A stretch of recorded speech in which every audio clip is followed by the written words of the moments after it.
What's happening, Stove Minders? It's Friday, February 12th, 2021. Year of the Ox begins now. And in 5 days, pitchers and catchers report to Major League Baseball camps. Which means that the stove is getting pretty hot. Names are flying off the shelf.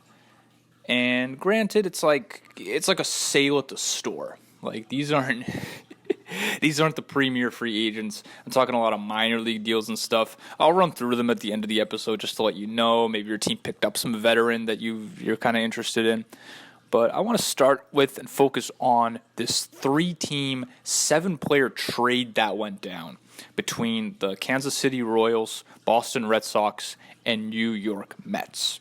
And I want to focus in on the Red Sox because they've had a kind of an odd offseason. They haven't taken the direction that I thought they would take or that they should take, and I know a lot of Red Sox fans share my sentiment.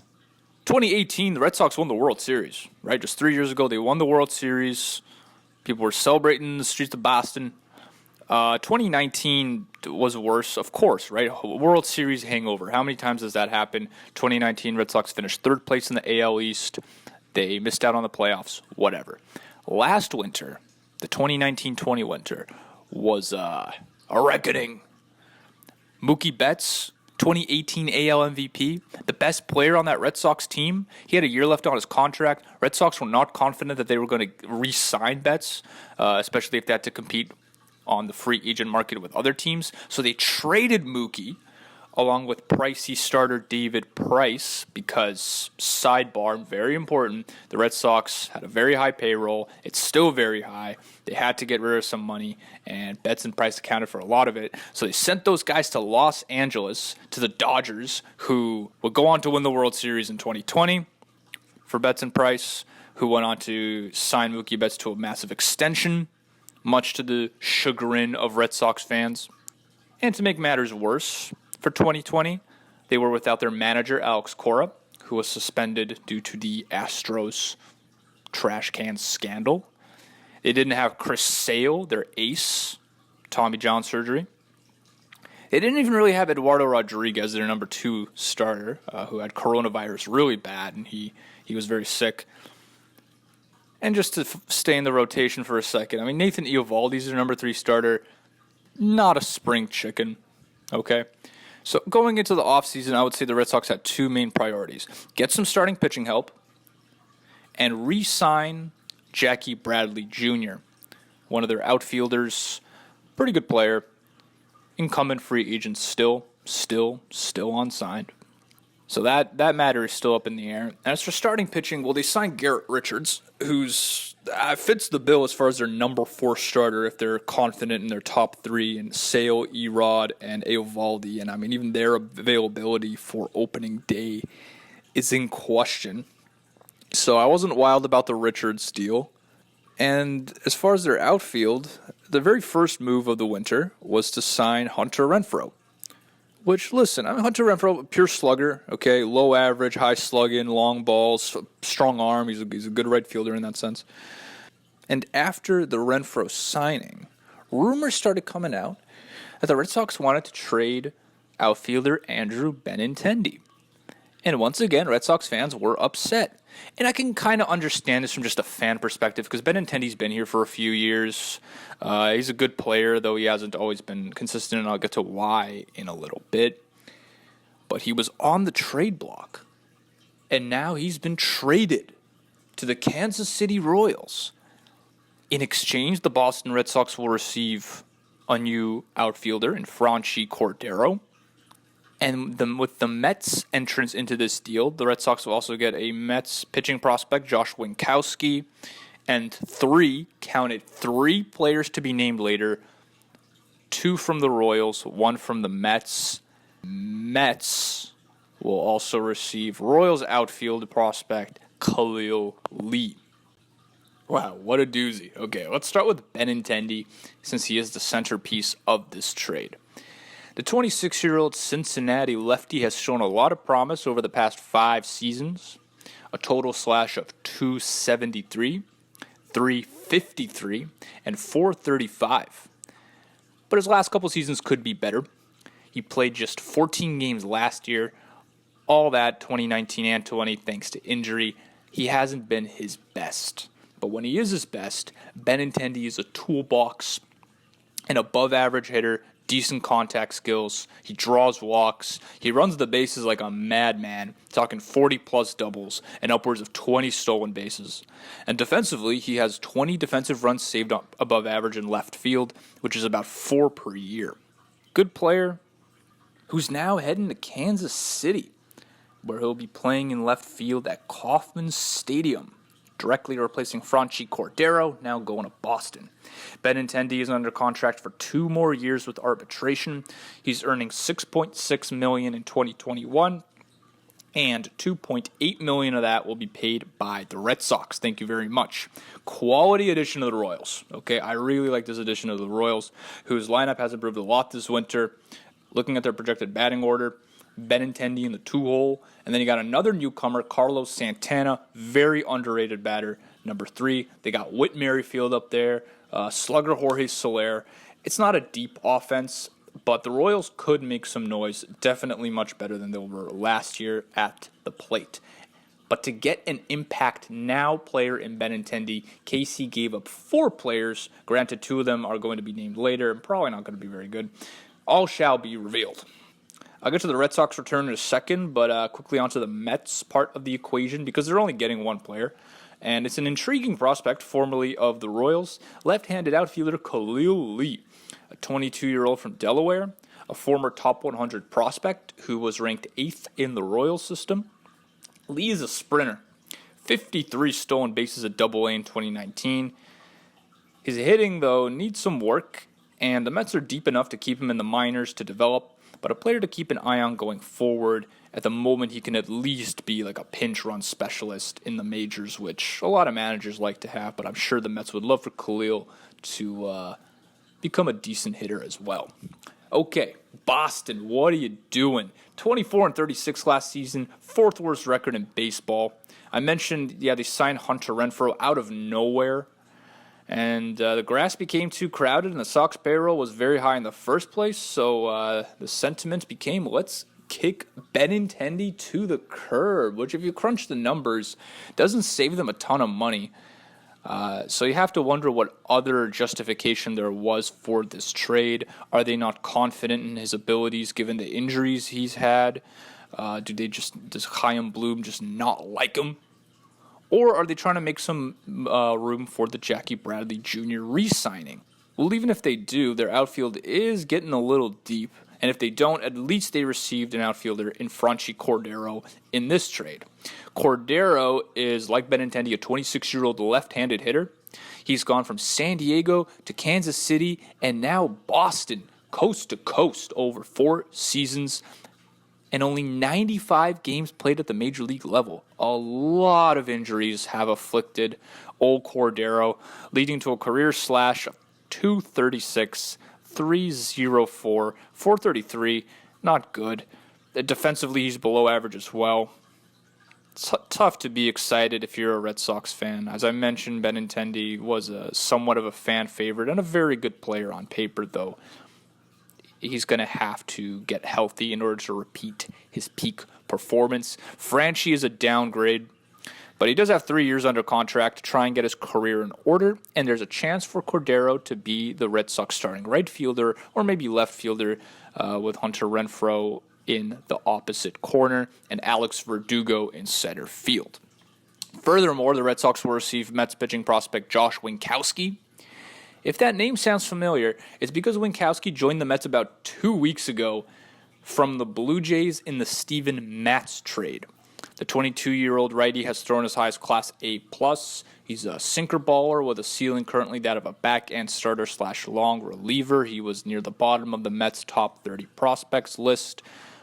I guess a good depth piece for the Red Sox, given that they need some pitching, including in their system. The Red Sox farm system is not ranked very high either, so that's another reason for this trade is to help restock the farm, and that's where the 3 players to be named later really come in. Lots of intrigue, but only if you're a minor leaguer in the Royals or Mets system, so a big pool. So the Red Sox received 5 players for Andrew Benintendi, if you want to look at it that way. 5 players. quantity over quality, and some worries about Boston in 2021, which could change if they re-sign JBJ, although a lot of teams want Bradley, about half a dozen reportedly, including the Astros, Giants, and Mets. But you know what? The Red Sox weren't done. Chaim Bloom was like, listen, you doubted me? Watch this. They signed utility man Marwin Gonzalez to a 1-year contract worth $3 million plus incentives. Now, this ain't the Marwin of Astros fame. Over the past 3 seasons with Houston and Minnesota, he's hit just .248. His power has fallen. And a .317 on base, lackluster, and his career average anyway. Gonzalez has always been an inconsistent hitter. His calling card is versatility. He's logged over 1,000 innings at 4 different positions and a good bit of experience at 2 others. Marwin's also an average or above defender at all of them. Pretty impressive, pretty useful. Good move for Boston, I gotta say. They can play him in the outfield corners, where I just said there are some question marks, particularly with Cordero's health. Or Gonzalez can play first base, where the Red Sox are expected to deploy hard-hitting rookie Bobby Dalbec, a top 100 prospect. But if he struggles, Marwin is there. And remember, Red Sox also signed Kiké Hernandez to be their new starting second baseman, and he's a utility guy as well. So a couple of Swiss Army knives for Alex Cora to use. And remember, Cora was on the Astros coaching staff when Marwin Gonzalez was in town, so nice little reunion there. So I do like the Marwin Gonzalez signing. I do like the Kiké Hernandez signing. I just feel like the Red Sox should have gone in on pitching, and not just starting pitching. The bullpen as well could have used, some depth pieces or something. And the way this whole outfield situation went down, I don't know, who would you rather have? Andrew Benintendi, Hunter Renfroe, or Franchy Cordero? I would choose Benintendi out of all of those. I think Renfroe is probably the most reliable as far as his consistency and his health, but Benintendi has the highest ceiling easily. So a good move for the Royals here, although they did have to give up a little bit to get him. We'll see what they can do in the AL Central this year.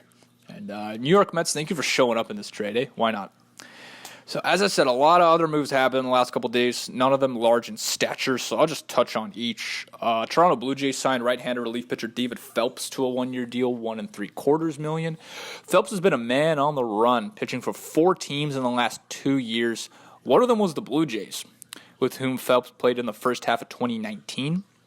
Over those last 2 years, he's been exactly average. ERA and FIP in the high 4s, ERA plus 100. Home run rate of 5% of batters faced, not good. But also a good number of strikeouts for Phelps. Not like the Jays' pen could get much worse. They even DFA'd Shun Yamaguchi this week. Blue Jays have long since bid goodbye to their old closer Ken Giles, who ended 2020 in the hospital, Tommy John surgery. Jays made a wave in signing Kirby Yates, who at the moment is definitely an upgrade over Giles. And if he can bounce back to what Kirby was a couple years ago, that would be a huge W for Toronto. But as for Ken Giles, he's on to Seattle, signed to a 2-year contract. The salary has not yet been determined for the Albuquerque closer, and there's a reason for that. Giles had surgery last October, and recovery for old Tommy John takes about a year, so no help for the Mariners in 2021.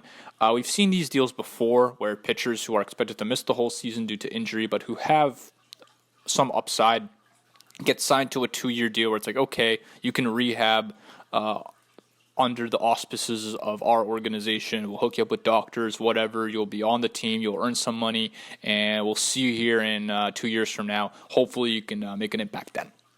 So excusing his infirm 2020, Giles was a liquidator in the recent past. In 2018 and 19 with the Jays and Astros, 49 of 50 in save opportunities. You gotta love it. 50-plus innings pitched in both seasons, ERA 3.22, FIP 2.67. Almost a third of all batters he faced have struck out, while under 6% were walked.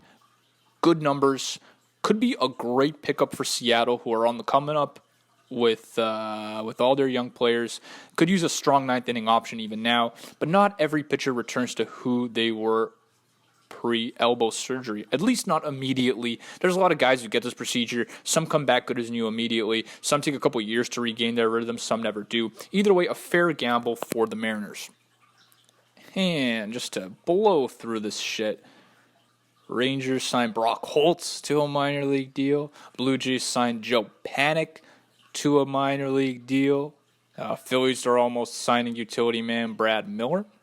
Chris Bryant, may he go to the New York Mets? Apparently, the Mets are looking to unload high-priced veteran relievers Dayin Betances and Juris Familia, both of whom are signed through this upcoming year. Betances is making $6.8 million, Familia $11 million, although $1 million of that is deferred. I know the Cubs ownership right now is like, we don't want to spend money, but listen, if it's gonna get Chris Bryant out of here, I'd rather some prospects, right? You'd rather, because the Cubs farm system, let's be honest, pretty thin right now. But to get some good bullpen pieces, I love Dayin Betances. That guy's got a sick knuckle curve or whatever that thing is. Familia's been a little iffy lately, and he's the more expensive guy. But if we can get Betances, that'd be cool. Colin McHugh to the Rays, interesting. Okay. Indians, Billy Hamilton.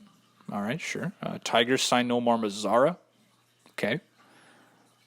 John Jay, Chief Justice, going to the Angels on a minor league deal. Another Joe Madden reunion, former Cub.